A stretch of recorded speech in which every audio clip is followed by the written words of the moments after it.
And FBI Director Kash Patel is about to face some tough questions when he testifies this week on Capitol Hill after some mistakes in his handling of Charlie Kirk's assassination investigation. Chris Rufo posted this.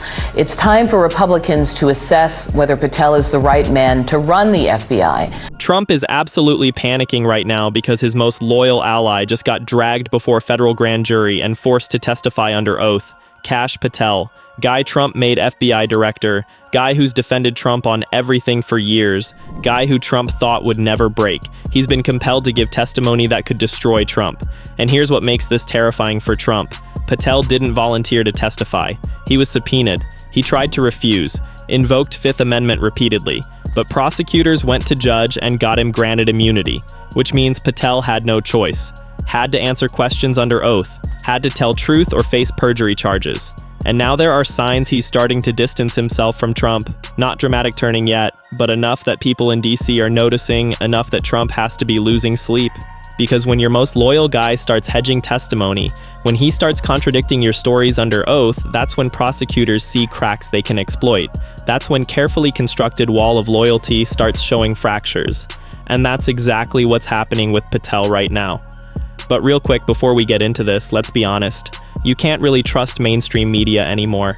That's why we built National Brief Network to bring you real stories, real context, and no corporate spin. If you want to stay ahead of the headlines, please subscribe, because you might think you are, but aren't. Your subscription actually matters here. Alright, so let's start with who Kash Patel is, because understanding his role makes clear why his testimony terrifies Trump. Patel has been in Trump's inner circle for years, was involved in all controversial stuff. Classified documents at Mar-a-Lago, January 6th response. Attempts to purge FBI and DOJ of people not loyal enough to Trump. He's been Trump's guy on everything, and Trump rewarded that loyalty by making him FBI director. Share this video with everyone you know, because that's a huge deal. FBI director is supposed to be independent and apolitical, but Trump picked Patel specifically because he knew Patel would do whatever Trump wanted. That was entire point. Install loyalist who wouldn't push back, who wouldn't investigate Trump, who would go after Trump's enemies, and for a while it looked like strategy was working. But now, things getting complicated. Because Patel being forced to testify under oath in multiple contexts. And when you're under oath, you can't just lie to protect your boss. I mean, you can. But if you get caught, that's perjury. That's obstruction of justice. That's serious federal crimes that could put you in prison. So Patel in an impossible position where he has to choose between protecting Trump and protecting himself. And increasingly looks like he's choosing himself. Think about what that means. Let's talk about grand jury testimony. Back in late 2022, Patel was subpoenaed to testify before a federal grand jury investigating Trump's handling of classified documents. Trump took boxes of classified materials to Mar-a-Lago when he left office. National Archives wanted them back. Trump refused. Eventually, FBI raided Mar-a-Lago and seized documents. Prosecutors started investigating whether Trump obstructed justice by hiding documents, moving them around, telling lawyers to lie about them.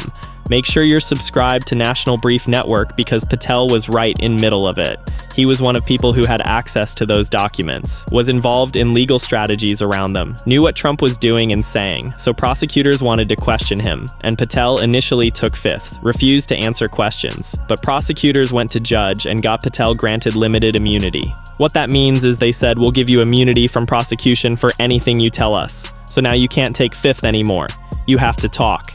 And if you refuse, that's contempt of court. So Patel was forced to testify, had no choice. Had to answer questions under oath about Trump and classified documents. Now, we don't know exactly what he said because grand jury testimony is secret. But fact that prosecutors forced him to talk tells you they thought he had important information. Information that could hurt Trump. Otherwise, why bother granting immunity and compelling testimony?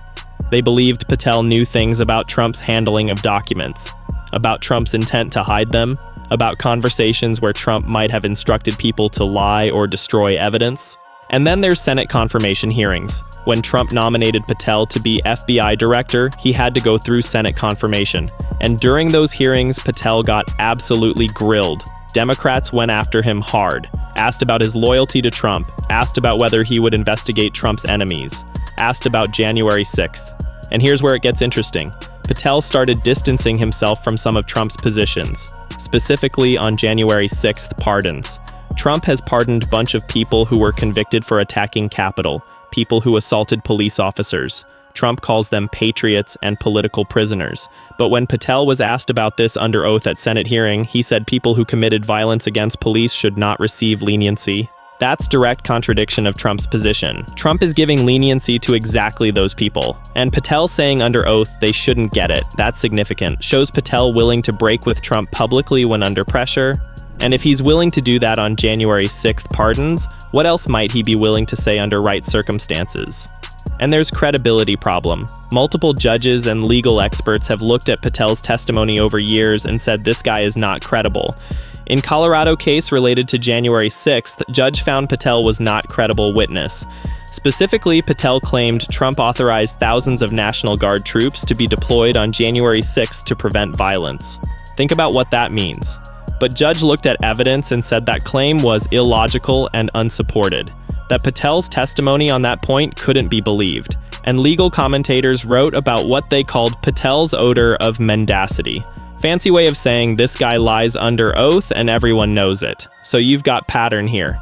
Patel testifies. Judges and experts say his testimony not credible. Yet he keeps getting put in positions where he has to testify more. And every time he testifies, there's more risk he's going to contradict himself or contradict Trump in ways prosecutors can use. That's ticking time bomb for Trump. Now let me dig into specifics of classified documents case. Because when talking about someone potentially flipping on Trump, you need to understand exactly what that person knows. Trump accused of taking hundreds of classified documents to Mar-a-Lago. Documents about nuclear weapons, documents about military operations, seriously sensitive stuff. And he's not just accused of taking them, he's accused of refusing to give them back when government asked, accused of hiding them from his own lawyers, accused of showing them to people who didn't have security clearances. Share this video because accused of instructing staff to move boxes around to keep them away from investigators. That's obstruction of justice. That's potentially espionage charges. That's serious federal crimes that could put Trump in prison for years. And Kash Patel was involved in all of it. He was one of people Trump trusted with these documents. Was part of legal team trying to deal with government's demands for them. Knew what was in those boxes. Knew what Trump was doing. So when prosecutors started investigating, they needed to know what Patel knew. Initially, Patel was good soldier, took Fifth Amendment, refused to answer questions, but prosecutors weren't going to let him off that easy. They went to federal judge and argued Patel needed to testify. Judge agreed, granted Patel limited immunity. What that means in practice is anything Patel says in grand jury testimony can't be used against him in criminal prosecution. He's protected, but in exchange for that protection, he has to talk. Can't take fifth anymore. If he refuses to answer questions, that's contempt of court. He goes to jail. So government basically cornered him. Patel had to make choice. Protect Trump and go to jail. Or talk and protect himself. And he talked. We don't know exactly what he said because grand jury proceedings are secret. But fact that prosecutors forced him to testify tells you they believed he had damaging information about Trump. Information about Trump's knowledge of documents. Information about Trump's intent to hide them, information about conversations where Trump might have instructed people to lie or destroy evidence.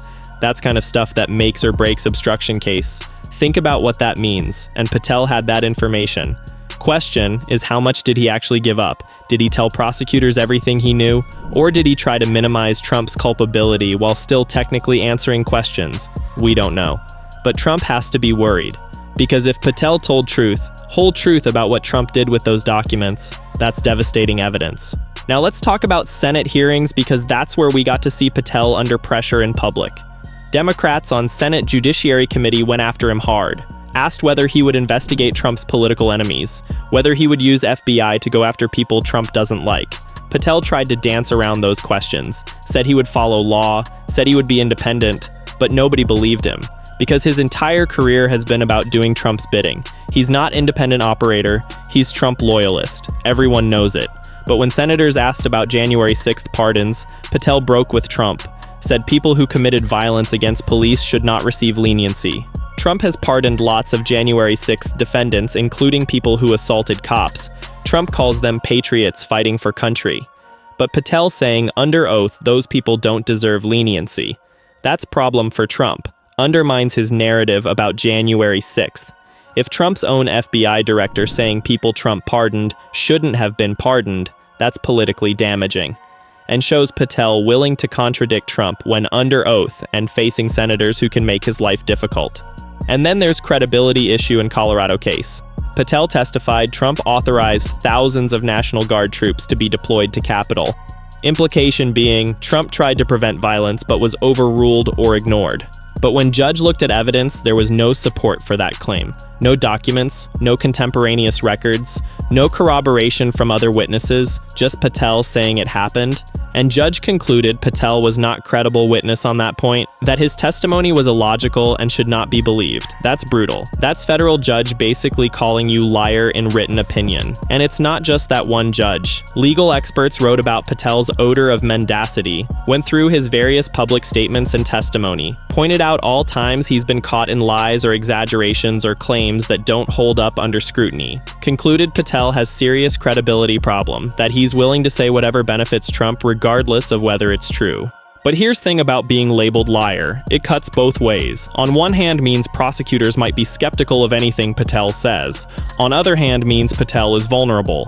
If he's caught lying under oath, that's perjury, and prosecutors can use that as leverage. They can say, look, we know you've lied before.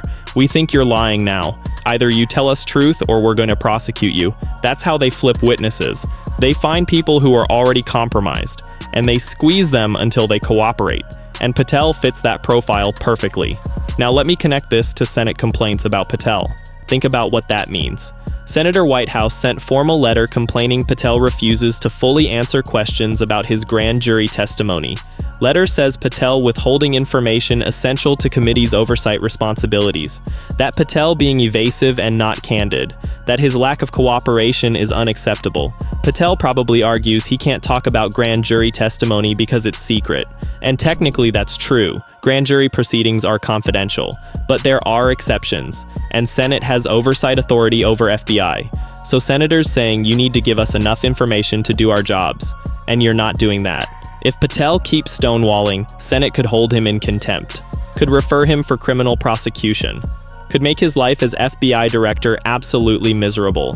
So Patel caught between two pressures, courts forcing him to testify about Trump, and Senate demanding answers about what he told those courts. He can't satisfy both without eventually giving up information that damages Trump. That's squeeze play, and Trump has to be watching this, realizing Patel is major vulnerability. And then there are lawsuits. Patel now facing legal action, alleging he privately admitted certain firings of FBI agents were retaliatory and likely illegal. As FBI director, Patel has been purging Bureau of people Trump doesn't like, agents who worked on investigations into Trump. Share this video because agents who testified against Trump, agents seen as disloyal, Patel systematically removing them. Publicly, he says firings based on performance or misconduct. But according to lawsuits filed by fired agents, Patel privately admitted firings were political, that they were retaliation, that they were probably illegal. But he was doing them anyway because Trump wanted it. If that's true, that's massive contradiction with his sworn Senate testimony, and that contradiction could be used against him. Prosecutors could say, you lied under oath, that's perjury, now you're facing criminal charges unless you cooperate. That's how leverage works. You find contradictions, you find lies, then you use them to flip people. Bottom line is this. Trump terrified as Kash Patel testifies because Patel was forced before grand jury under immunity, had to answer questions about classified documents, distanced himself from Trump on January 6th pardons during Senate hearing. Multiple judges called him not credible. Lawsuits allege he admitted firings were illegal, all creating pressure that could flip him. This continues. Stay tuned.